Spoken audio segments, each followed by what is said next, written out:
Hi అండి, అందరికీ నమస్కారం. Welcome to my channel. ఇప్పుడే అందిన వార్త. బ్యాంక్ అకౌంట్ ఉన్న వారికి గుడ్ న్యూస్ చెప్పిన ఎస్బీఐ.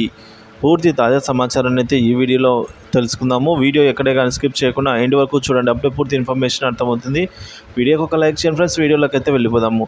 ఫ్రెండ్స్, ఒక విషయానికి వచ్చినట్లయితే ఇంటి వద్దకే బ్యాంకు వచ్చేసిందండి.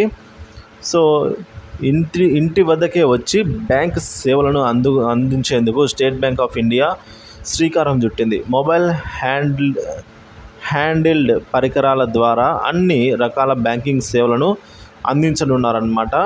అందరికీ ఆర్థిక సేవలను అందించే లక్ష్యంతో మరింత మంది వినియోగదారులకు చేరువయ్యేందుకు ఈ మొబైల్ బ్యాంకింగ్ తోడ్పడనుందని ఎస్బీఐ చైర్మన్ దినేష్ ఖారా తెలిపారండి.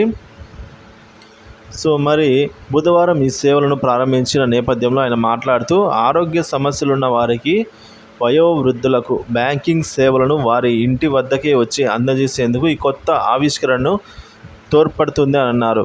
నగదు తీసుకోవడం, జమ చేయడం, నిధుల బదిలీ, నగదు నిల్వ తెలుసుకోవడం, మినీ స్టేట్మెంట్ తీసుకోవడం లాంటివన్నీ కూడా దీనివల్ల సాధ్యమవుతుందని తెలిపారు. బ్యాంక్ శాఖల్లో కస్టమర్ సర్వీస్ పాయింట్లో లభించే సేవలన్నీ దాదాపుగా 75% మొబైల్ హ్యాండిల్డ్ పరికరాల ద్వారానే సాధ్యమవుతుందని అన్నారు. సో ఈ మేరకు వృద్ధులకు ఇది చాలా గుడ్ న్యూస్ అని అయితే చెప్పుకోవచ్చండి. ఎవరైతే వృద్ధులు బ్యాంకుకు వెళ్ళలేని వాళ్ళు ఉంటారో వారి కోసం అయితే వారంతా కూడా ఈ సేవను ఈ సేవను అయితే వినియోగించుకునేదానికి అవసరమైతే ఉంటుంది. ఇంటి వద్దకే బ్యాంకింగ్ సేవలండి ఎస్బీఐ ప్రకటించింది.